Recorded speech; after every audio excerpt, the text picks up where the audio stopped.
Selamat malam pemirsa, saatnya Anda menyaksikan Mbak Ita Belu, program berita teraktual terkait peristiwa dalam sepekan. Bersama saya Nita Seran, akan menemani Anda dalam setengah jam ke depan.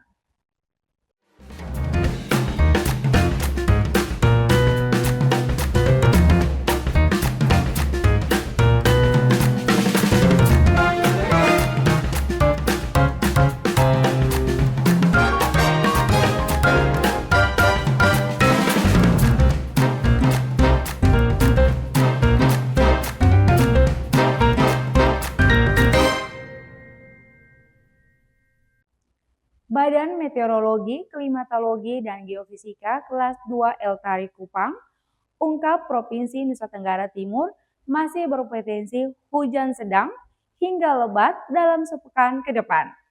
Berikut informasi selengkapnya.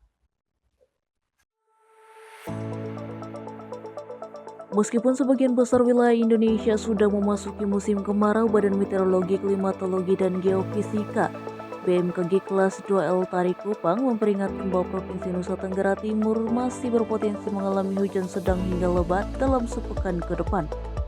Gelombang ekuatorosbi yang aktif dan pemanasan skala lokal diperkirakan menjadi penyebab peningkatan potensi hujan ini. Koordinator Data dan Informasi Stasiun Meteorologi Eltari Kupang, Hilni Megamila, menjelaskan bahwa fenomena ekuatorosbi yang aktif meningkatkan pertumbuhan awan konvektif sehingga berpotensi hujan di beberapa wilayah NTT termasuk Kota Kupang. Kota Kupang sendiri sebenarnya tidak terlalu berpengaruh banyak ya. Nah, kebanyakan ini berpengaruh di wilayah bagian Flores bagian barat, kemudian Alor sampai Belu atau Mbua TTS ya. Kalau untuk Kota Kupang mungkin di daerah yang agak sedikit tinggi, mungkin bisa di Belo, namun punya potensi untuk hampir merata di seluruh wilayah Kota Kupang seperti itu. Dan biasanya ketika kecepatan angin yang melemah juga itu mendukung terjadinya potensi pertumbuhan awan-awan hujan. Selain itu juga fenomena monsoon Australia yang kering dan dingin yang menyebabkan suhu malam hari lebih dingin meskipun siang hari panas terik, dan kondisi ini diperkirakan berlanjut hingga Agustus. Fenomena ini juga tidak menutup kemungkinan jika sewaktu-waktu turun hujan. Bagi warga masyarakat Nusa Tenggara Timur, jangan panik, bahwa perlu diingat bahwa musim kemarau tidak identik dengan tidak turun hujan sama sekali, namun masih ada tetap hujan yang bisa mengguyur sewaktu-waktu. Oleh karena itu diharapkan masyarakat Kota Kupang agar dapat terus memantau rilis atau informasi resmi dari BMKG dan selalu waspada. Dari Kupang, Tim Liputan Timur TV melaporkan.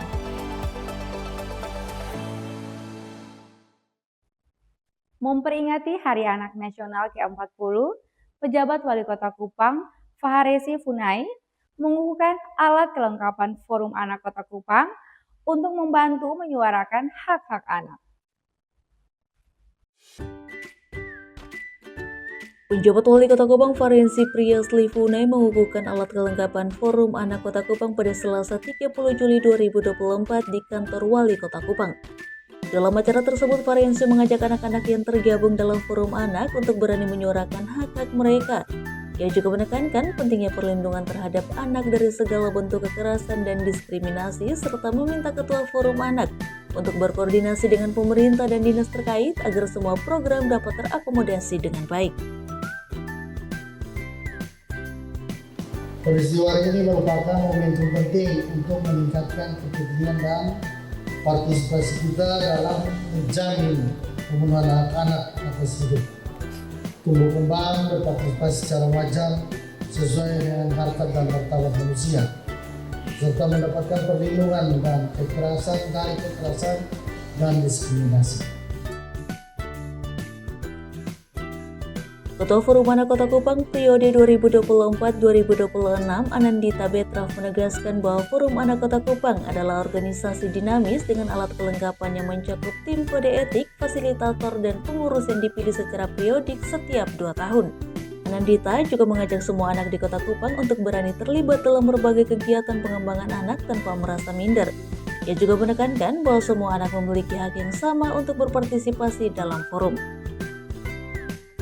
Saya sendiri sangat sangat senang ya, karena kepercayaan yang diberikan untuk saya dikukuhkan menjadi Ketua Forum Anak Kota Kupang, dan pesan saya untuk anak-anak di luar sana, jangan pernah takut, karena dari Forum Anak ini kita sebagai anak-anak suaranya akan diterima. Jangan pernah takut, jangan pernah minder merasa kayak beta kan anak kecil, kemana kalau orang sonde mau dengar beta. Katong harus berpikir bahwa sonde ada perbedaan. Setiap manusia punya opininya masing-masing, dan katong punya opini pantas untuk diterima. Acara pengukuhan ini juga dirangkai dengan peringatan Hari Anak Nasional ke-40 yang diisi dengan berbagai kegiatan seperti pentas seni dan tarian yang melibatkan anak-anak Lembaga Pembinaan Khusus Anak atau LKPA kelas 1 Kupang. Anandita juga menyampaikan terima kasih kepada semua pihak yang telah mendukung terlaksananya kegiatan ini, termasuk pemerintah Kota Kupang dan dinas terkait. Ia juga menyatakan Forum Anak akan terus mengadakan program kerja yang mendukung hak-hak anak di Kota Kupang. Dari Kupang, Tim Liputan Timur TV melaporkan. Keuskupan Atambua menggelar Pekan Pameran Ekonomi Kreatif di Lapangan Emmaus pada Senin 29 Juli 2024. Pameran ini menjadi agenda tahunan dalam pelayanan umat untuk peningkatan ekonomi kreatif. Pembukaan pameran Keuskupan Atambua ditandai dengan pemukulan gong sinodaritas oleh Uskup Atambua Monsinyur Dominikus Sakuprojo bersama Bupati Belu Dr. Agustinus Taulin. Dengan memohonkan rahmat dan kuasa dari Tuhan, membuka secara resmi Pekan Pameran Ekonomi Kreatif Keuskupan Atambua 2024.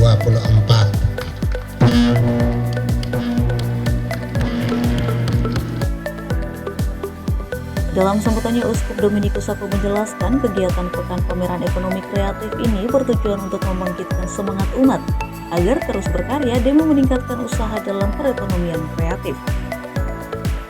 Keuskupan ini melalui studi yang panjang sejak tahun 1937 sampai dengan sekarang, kita merasakan betapa sulitnya melahirkan kecerdasan dan kesejahteraan.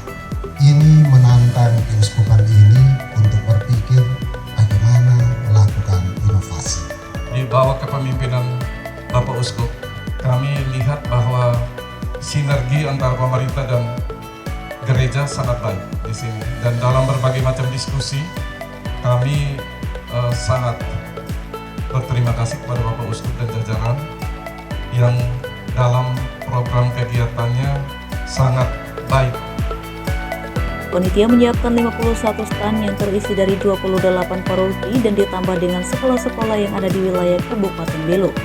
Selain pameran ekonomi kreatif, panitia juga menyelenggarakan lomba paduan suara, gerak, dan lagu, serta tarian kreasi dari anak-anak. Dari Belu, Tim Liputan Atambua TV melaporkan. Uskup Monsinyur Dominikus Saku PR mendampingi Bupati Belu Dr. Agustinus Taulin untuk berkeliling melihat stand pameran ekonomi kreatif yang diikuti oleh masyarakat Kabupaten Belu. Berbagai macam produk UKM dipamerkan untuk dijual ke para pengunjung stand. Bupati Belu Dr. Agustinus Taulin mengapresiasi pameran ekonomi kreatif yang digelar Keuskupan Belu pada 29 Juli 2024. Hal tersebut terungkap saat Uskup Monsinyur Dominikus Sakuprojo didampingi Bupati Belu Dr. Agustinus Taulin untuk berkeliling melihat stand pameran ekonomi kreatif yang diikuti oleh masyarakat Kabupaten Belu. Kegiatan yang bertemakan semangat solidaritas tingkatkan pemberdayaan ekonomi ini tampak diramaikan oleh ribuan pengunjung yang berkeliling dan berbelanja di setiap stand yang tersedia. Monsinyur Dominikus Sakuprojo berharap pameran ini dapat meningkatkan pertumbuhan ekonomi masyarakat kecil menengah.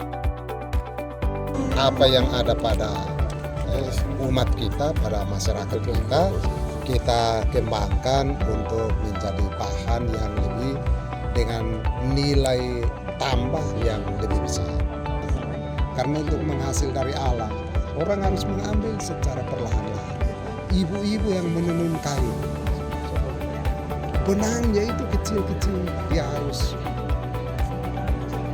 hanya